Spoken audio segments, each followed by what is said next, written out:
ইল্লাল্লাহ লা ইলাহা ইল্লাল্লাহ লা ইলাহা ইল্লাল্লাহ লা ইলাহা ইল্লাল্লাহ মহব্বতে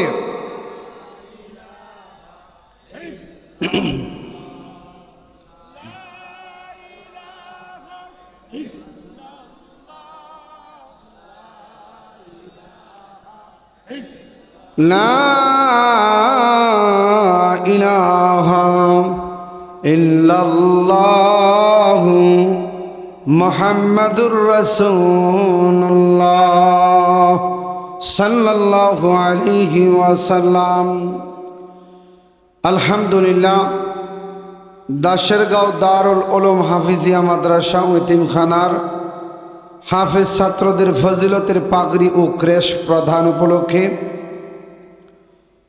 ৫তম বার্ষিক ওয়াজ ও দোয়ার মাহফিলের আজকের এই অধিবেশনের সম্মানিত সভাপতি মাওলানা কাজী মোহাম্মদ জমশেদ আলী, সহসভাপতি হাজী মোহাম্মদ মজলুমিয়া, প্রধান অতিথি ও বিশেষ অতিথিবৃন্দ এবং আমার সামনে উপবিষ্ট আমার ধর্মপ্রাণ মুসলমান ভাই বাবারা, পর্দার আড়ালে অবস্থানরত আমার শ্রদ্ধেয় মা বোনেরা, মহান আল্লাহ রাব্বুল আলামিনের দরবারে লাখো কোটি শুকর যে মহান আল্লাহ রাব্বুল আলামিন আজকে আপনাকে আমাকে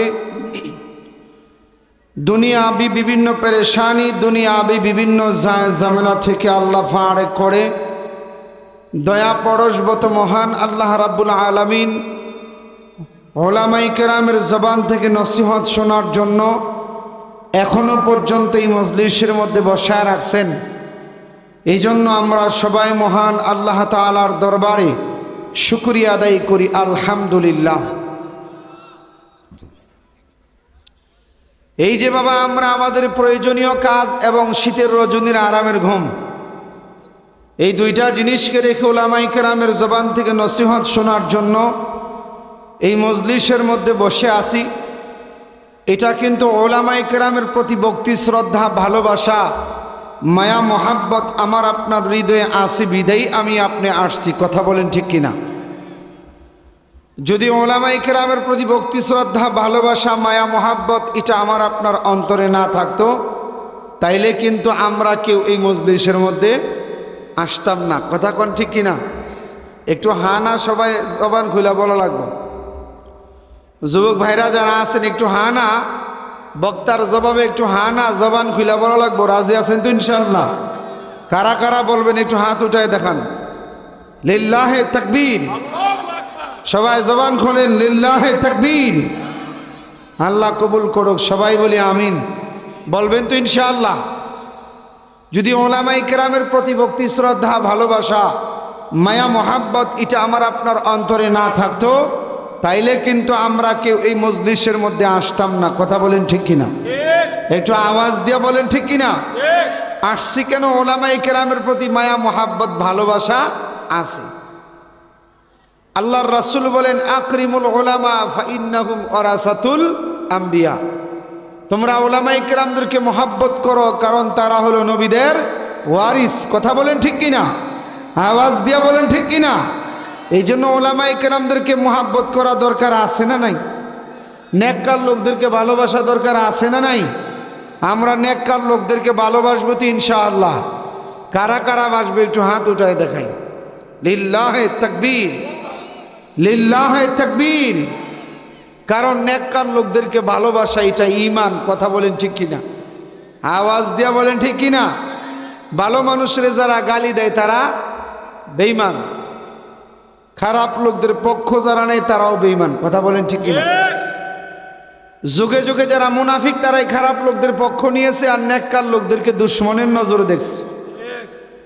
আর যারা মুমিন তারা নেককারদেরকে ভালোবাসছে, আর যারা বদকার, যারা জালেম, যারা দুর্নীতিবাজ, চোর বাটপার তারা তাদেরকে ঘৃণা করেছে। কথা বলেন ঠিক কিনা? মুমিন কোনো অবস্থায়, মুসলমান কোনো অবস্থায়, ইমানদার কোনো অবস্থায় কোনো জালেম, কোনো দুর্নীতিবাজ, কোনো চোর বাটপারদের পক্ষ নিতে পারে না। কথা বলেন ঠিক কিনা?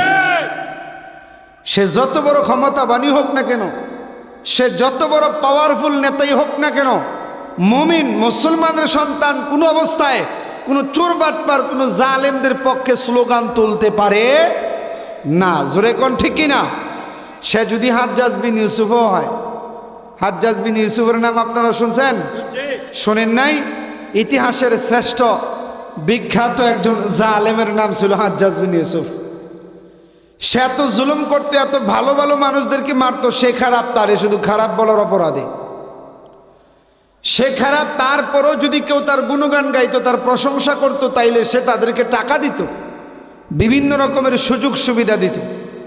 বর্তমানে দেখবেন কোনো খারাপ লোকের পক্ষ নিলে বিভিন্ন রকমের সুযোগ সুবিধা পাওয়া যায়। কথা বলেন ঠিক কিনা?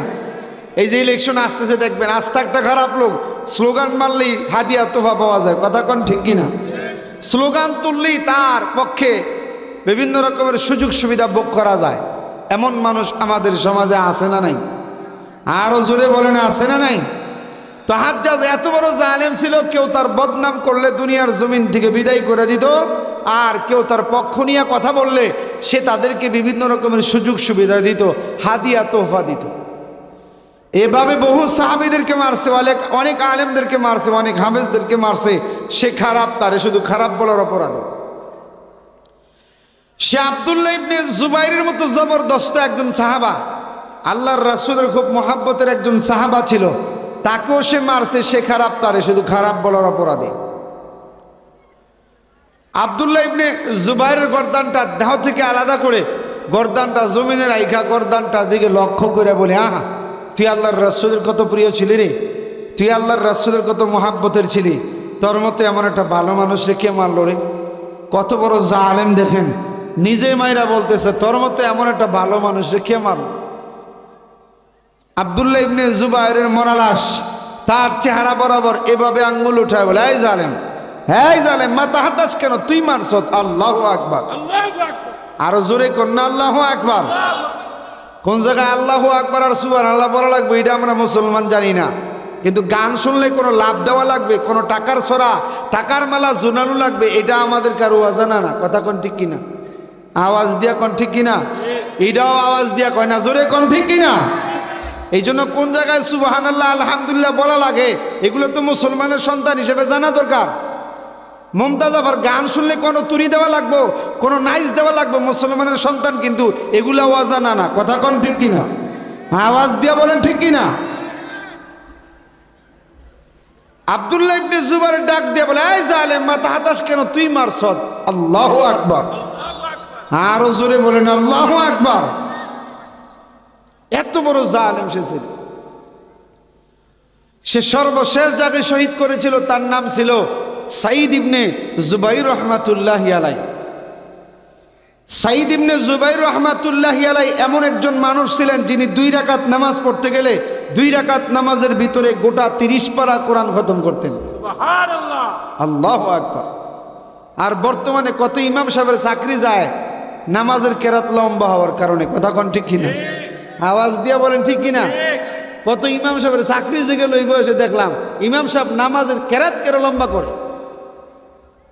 আর সাঈদ ইবনে জুবাইর সে এত বড় একজন লোক, এমন একজন আল্লাহর ওয়ালা ছিল যে 2 রাকাত নামাজের ভিতরে গোটা 30 পারা কোরআন খতম করত। চিল্লায়া বলেন সুবহানাল্লাহ। আর জোরে বলেন সুবহানাল্লাহ। হযরত আব্দুল্লাহ ইবনে আব্বাস রাদিয়াল্লাহু তাআলা আনহুর খাস ছাত্র ছিল। আম্মা জানা আয়েশা সিদ্দিকা রাদিয়াল্লাহু তাআলা আনহারও খাস ছাত্র ছিলেন।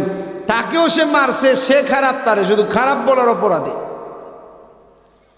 তো মারার আগে ডাক দিয়ে বলে, এই তুই যদি আমার পক্ষে কোনো গান গাস, আমার পক্ষে স্লোগান তোলস, তাইলে আমি তোরে ছেড়ে দিব।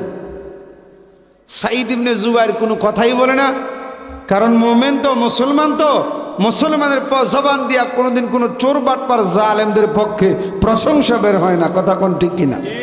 আওয়াজ দিয়া বলেন ঠিক কিনা? তাই সাঈদ ইবনে জুবাইর একেবারে চুপ করে বসে রয়েছে, কিছু কথা বলে না। কিন্তু হাজ্জাজ রাষ্ট্রনায়ক ছিল তো, খুব চালাক ছিল। সে এমন এমন প্রশ্ন করা আরম্ভ করলো যেন সাঈদ কথা বলে মুখ খোলে। বলতেছে, তোর নাম কি? কয়, আমার নাম তো সাঈদ। কয়, তোর বাবার নাম? জুবাইর। কয়, না, তোর নাম সাকি আর তোর বাবার নাম কুশাইর। সাঈদ ইবনে জুবাইর ধমক দিয়ে বলে, এই তুমি কি আমার মার চাইতে বেশি জানো? আমার মা তো আমার নাম রাখছে সাইদ, আমার বাবার নাম যে জুবাইর, এটা আমার মা বলেছে, তুমি কি আমার মার চাইতে বেশি জানো? এভাবে ধমক দেওয়ার পর হাজ্জাজ ডাক দিয়ে বলে, সাইদ তুই যে আমার সম্পর্কে কিছু বলবি না, এটা আমি খুব ভালো করেই বুঝতে পারছি। তো আমার সম্পর্কে কিছু বল আর না বল তাতে আমার ব্যথা নাই, তো আল্লাহর রাসূলের সম্পর্কে কিছু বল। সুবহানাল্লাহ বলতেন না? আর একটু জোরে কর না সুবহানাল্লাহ। আল্লাহর রাসূলের সম্পর্কে কিছু বলা এটা কি ইবাদত? মুমিনের সামনে ইবাদতের অফার আসবে আর মুমিন চুপ করে বসে থাকবে, তা হতে কথা কোন ঠিক কিনা? বলতেছে আমার সম্পর্কে কিছু বলার না বল তাতে আমার ব্যথা নাই, তো আল্লাহর রাসূলের সম্পর্কে কিছু বল।